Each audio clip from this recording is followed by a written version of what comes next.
Bonjour, bonjour, bien-aimés dans le Christ, je vous salue.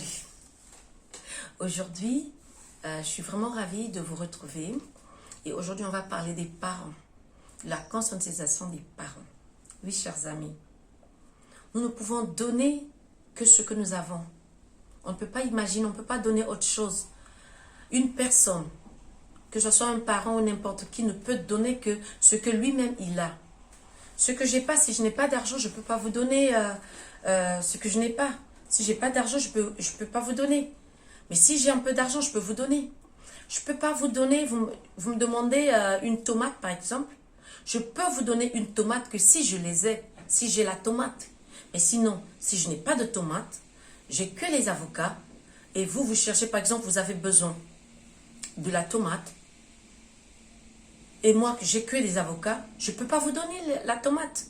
Parce que je n'ai que les avocats. C'est à peu près ça, chers amis. Je ne sais pas si vous me comprenez. On ne peut donner que ce qu'on a. Et si aujourd'hui, vous voulez que je vous donne, par exemple, un repas chaud, alors que moi, je n'ai pas de frigidaire en moi, de réfrigérateur ou quelque chose ou si je n'ai pas de réchaud chez moi, je vous donnerai que, parce que j'ai le réfrigérateur chez moi, je vous donnerai que la boisson fraîche. Mais je vous donnerai jamais quelque chose de chaud, une boisson chaude, si vous en avez besoin. Donc c'est ça, on ne donne que ce que nous avons. Alors, avant tout, on va y aller. Alors, comment pouvons-nous transmettre des valeurs à nos enfants, excusez-moi, si nous ne les avons pas? Oui, si nous les avons pas développés en nous. Oh oui, chers amis. Si nous-mêmes, nous ne les avons pas cultivés, c'est difficile de donner quelque chose que nous n'avons pas. Voilà, c'était un exemple que je voulais vous donner. Alors, chers parents,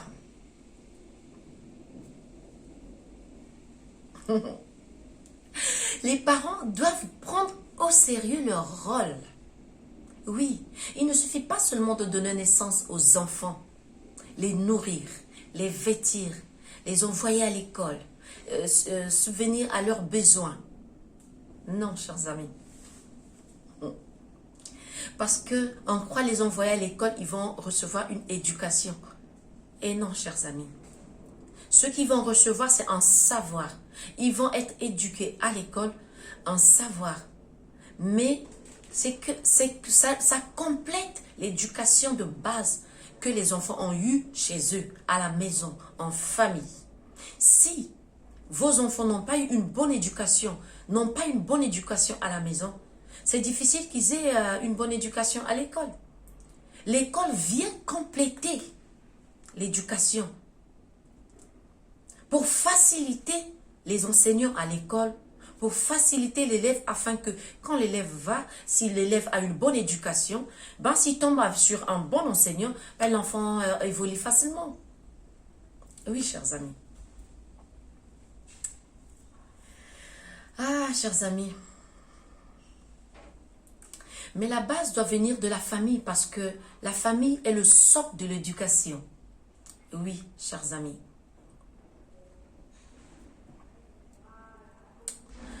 La famille est le socle de l'éducation. Parce que, vous savez,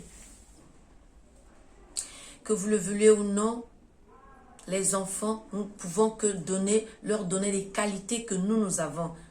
Oui, chers amis. Les parents doivent développer en eux les qualités qu'ils veulent transmettre à leurs enfants, qu'ils peuvent aussi transmettre à leurs enfants, chez leurs enfants.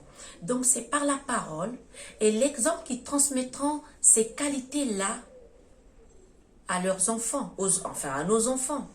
Donc, pour éduquer les parents, oui, chers amis, pour éduquer les enfants, pardon, les parents doivent être eux-mêmes éduqués. Si nous-mêmes ne sommes pas éduqués, on ne peut pas éduquer nos enfants. Si nous-mêmes, on n'a pas les avocats, on ne peut pas donner les avocats à nos enfants. Oui, chers amis, à moins qu'on aille les voler.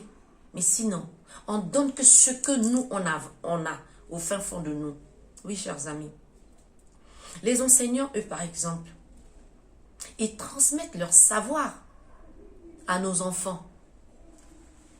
Et, mais avant de transmettre le savoir, ce savoir-là à nos enfants, ils ont été formés pour ça. Oui, chers amis, ils ont été formés pour transmettre le savoir à nos enfants.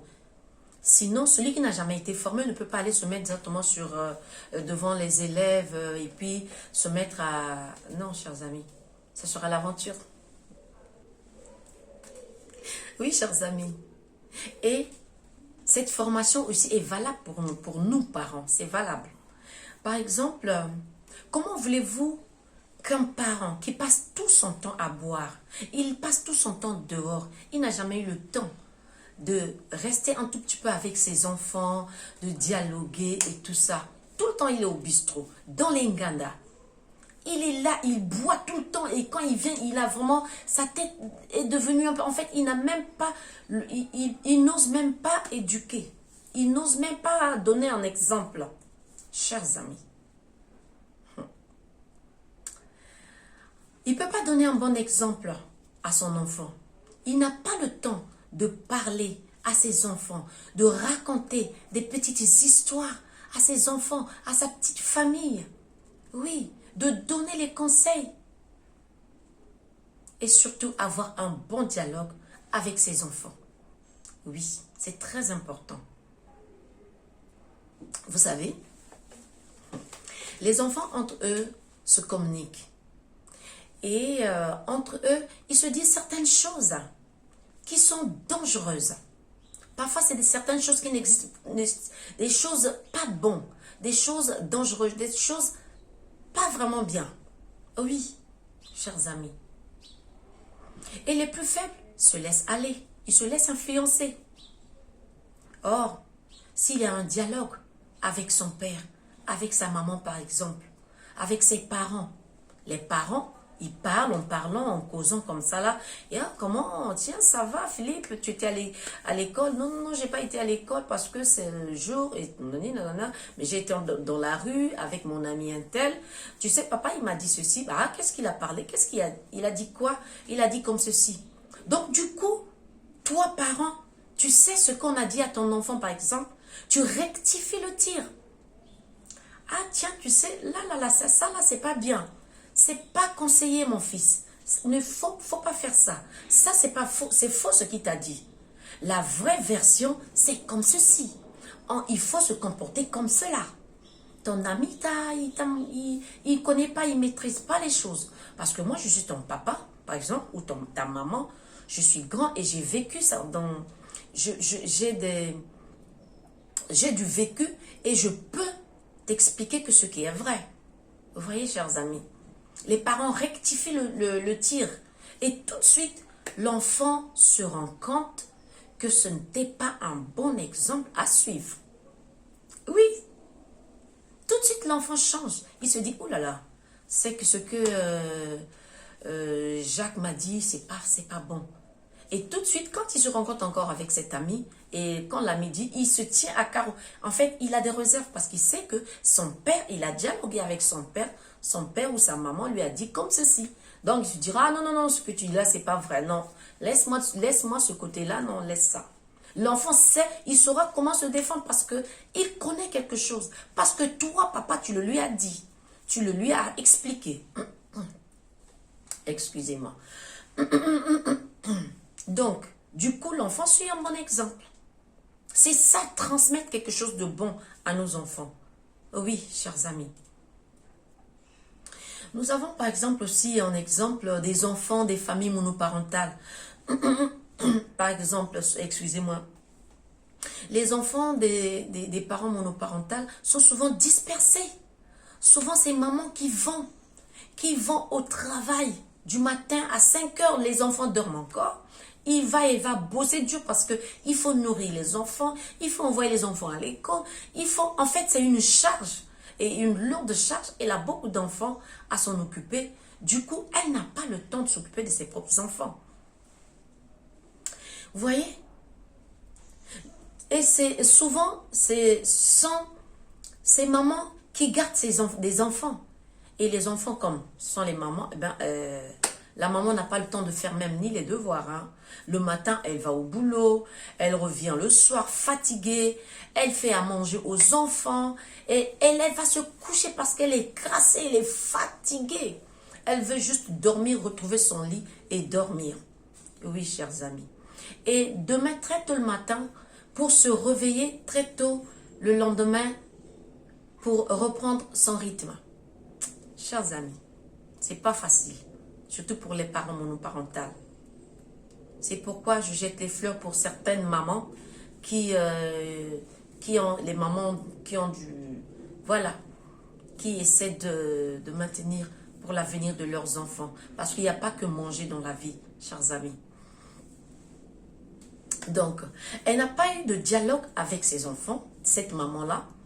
Elle n'a pas vérifié les devoirs des enfants. Et les enfants grandissent par eux-mêmes. Les enfants grandissent par eux-mêmes. Et le reste, déjà, je ne vais pas vous expliquer tout ça. Le reste, vous connaissez, chers amis. Et c'est difficile que ces enfants-là réussissent. Oui, chers amis. Et quand je vous parle de réussite, c'est pas que la réussite matérielle. Il n'y a pas que ça dans la vie. Il y a aussi la réussite du comportement de l'enfant. Oui, chers amis. La moralité de l'enfant. La moralité de votre enfant, de votre fils que vous aimez tant, que vous vous sacrifiez avec. Oui.